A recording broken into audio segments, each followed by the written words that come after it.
ওগো মালিক, তুমি ছাড়া তো আমাদের আর কেউ নাই, তুমি ছাড়া তো আমার আর কেউ নাই। আল্লাহ গো, তুমি যদি মাফ না করো কে আমাকে মাফ করবে? তুমি যদি মাফ না করো কে আমাকে মাফ করবে? তুমি যদি আমাকে মাফ করো তাহলে তোমার কোনো দিকে কমবে না, তুমি যদি আমাকে মাফ না করো তোমার কোনো দিকে বাড়বে না। আল্লাহ গো, তুমি আমাকে মাফ করে দাও। সারাটা জীবন অন্যায় কাজ করেছি, সারাটা জীবন নাফরমানি করেছি, আমার কাছে কালেমার দাওয়াত কম আসে নাই, আমার কাছে কালেমার দাওয়াত কম আসে নাই, আমাকে লোকেরা কম বোঝায় নাই। ওগো আল্লাহ, তুমি আমাকে মাফ করে দাও। মাফ না করলে কোথায় যাব, কার কাছে যাব? বাবা যখন মারে তখন মার কাছে আশ্রয় নেওয়া যায়, মা যখন প্রহার করে তখন বাবার কাছে আশ্রয় নেওয়া যায়, বাবা মা যখন প্রহার করে তখন দুনিয়ার কারো না কারো কাছে আশ্রয় নেওয়া যায়। ওগো আল্লাহ, ওগো মালিক, তুমি যদি আমাকে মারো, তুমি যদি আমাকে আযাব দাও, ওগো আল্লাহ, কার কাছে যাব, কার কাছে গিয়া মাফ চাইবো? ওগো আল্লাহ, মেহেরবানি করে মাফ করে দাও। এইরকম কান্না করতেছে, কান্না করতেছে, চোখের পানি তার এমন ভাবে পড়তেছে, দাড়ি ভিজতেছে, দাড়ি ভিজে জমিনের মধ্যে চোখের পানি পড়তেছে, কান্না করতেছে। বান্দাটা কান্না করতে করতে করতে করতে আমার আল্লাহর কাছে এমন গ্রহণযোগ্যতা অর্জন করেছে, মহান আল্লাহ রাব্বুল আলামিন তার ডাকে সাড়া দিয়া তার জিন্দেগির সব গুনাহ মাফ করে দিয়েছেন। হযরত মূসা আলাইহিস সালাতু ওয়াস সালামের যুগের ঘটনা।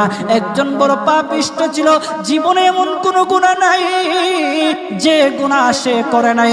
তার গুনার প্রতি অতিষ্ঠ হইয়া, মানুষ তার গুনার প্রতি অতিষ্ঠ হইয়া গ্রামের লোকেরা তাকে হাত পা বেঁধে জঙ্গলের মধ্যে ফেলে দিয়ে আসে।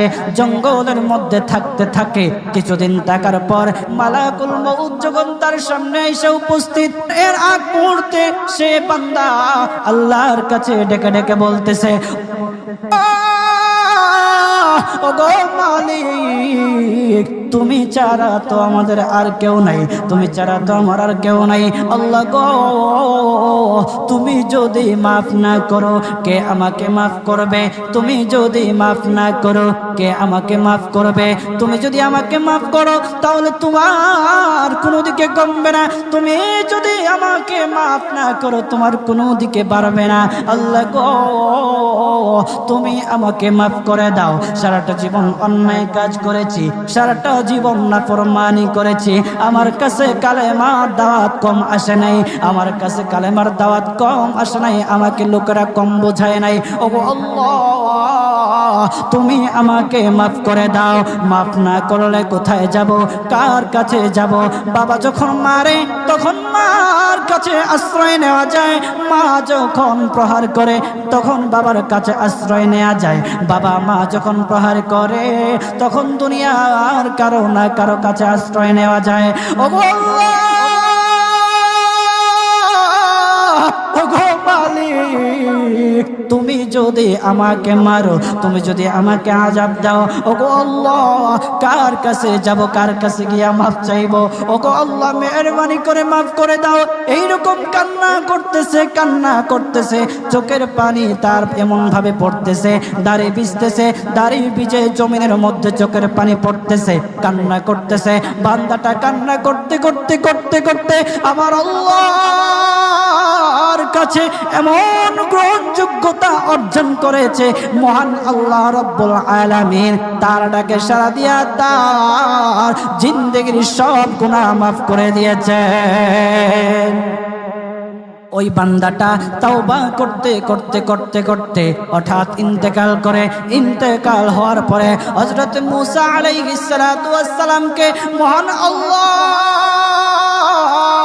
বলে দিতেছে, পয়গম্বর মূসা, ও দুস্থ, দেখো অমুক জঙ্গলে আমার